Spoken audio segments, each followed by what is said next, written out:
ओम सभी को नमस्ते जी। मैं सत्यदेव आर्य। मेरा गांव है दादरी, जो जिला मेरठ में पड़ता है और मेरठ मुजफ्फरनगर हाईवे के बिल्कुल बॉर्डर पे है, नेशनल हाईवे 58 पर। मैं वर्ष 2019 से गो आधारित प्राकृतिक कृषि कर रहा हूं। गो आधारित प्राकृतिक कृषि का उद्देश्य है बाजार से शून्य होना और केवल अपने पास जो उपस्थित सामग्री है उसका सदुपयोग करके अपनी फसलों को पोषण देना है। मैंने 2019 में अक्टूबर से गेहूं से शुरुआत की थी, ताकि गेहूं को हम जहर मुक्त रूप से उगाकर पहले स्वयं के उपभोग के लिए उसे तैयार कर सकें। हमने फिर मार्च 2020 से गन्ने की शुरुआत की। गन्ने में हमने सबसे पहले वैरायटी को बदला, क्योंकि कुछ वैरायटी जो प्रचलित पश्चिमी उत्तर प्रदेश में है, जिसमें 0238 थी, उसमें बहुत ज्यादा रोग आता था। और गो आधारित प्राकृतिक कृषि में हम किसी भी प्रकार के केमिकल पेस्टिसाइड, इंसेक्टिसाइड अथवा किसी भी केमिकल फर्टिलाइजर का प्रयोग नहीं करते।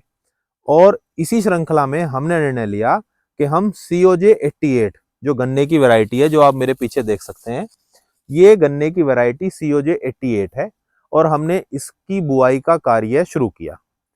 पिछले 5 वर्षों में, ये इस बार 5वां वर्ष हमारा प्रारंभ हो चुका है, पिछले 5 वर्षों से हम निरंतर अपने गन्ने को पूर्णतः जहर मुक्त रूप से उगा रहे हैं।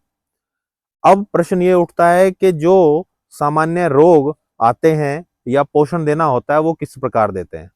तो देखिए, आप गो आधारित प्राकृतिक कृषि के संबंध में अगर इंटरनेट पे अथवा कुछ सुशिक्षित लोगों से बात करेंगे तो आपको पता चलेगा कि देसी गोवंश के गोमूत्र और गोबर में इतना पोषण और सारे न्यूट्रिशंस होते हैं कि वो अगर हम उन्हें सही तरीके से प्रयोग करें तो हमारी फसल में पर्याप्त मात्रा में न्यूट्रिशन मिल जाते हैं। उदाहरण स्वरूप, सबसे पहले जो चिर परिचित एक क्रिया है, जीवा अमृत।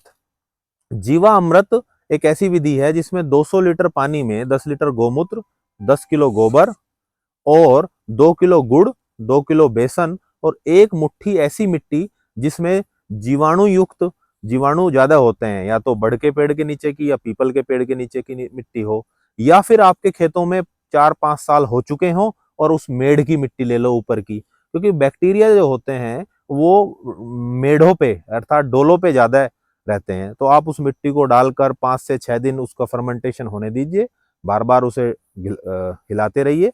मैंने ट्यूबवेल पे 500 लीटर की टंकी रखी हुई है अपनी, ताकि मैं उस पर जीवामृत बनाता हूँ। वो पानी के साथ इन नालियों में, इस नाली में जीवामृत चलता रहता है। जैसे आप ये देख रहे हैं, ये नालियों में भी जो पानी हम फसल को दे रहे हैं, अपनी आगे वाली फसल को, इसमें जीवामृत बूंद बूंद से डल रहा है और वो जीवामृत पानी में घुल के खेतों में जा रहा है। ये हो गया एक बेसिक न्यूट्रिशन। अब बात आती है कि अगर मान लीजिए आपका खेत वास्तव में कमजोर है और आपको लगता है कि कमजोरी ज्यादा है, तो आप उसमें घन जीवामृत का भी प्रयोग कर सकते हैं।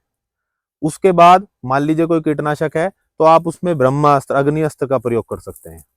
तो हमारे इस तरह से हम अपने गन्ने की फसल को ले रहे हैं और इस गन्ने का फिर हम शुद्ध प्राकृतिक, बिना किसी मसाले के, बिना किसी केमिकल के प्रयोग के शुद्ध प्राकृतिक गुड़, शक्कर, राब, खांड, सिरका बनाते हैं और आप सबकी सेवा में उपलब्ध कराते हैं।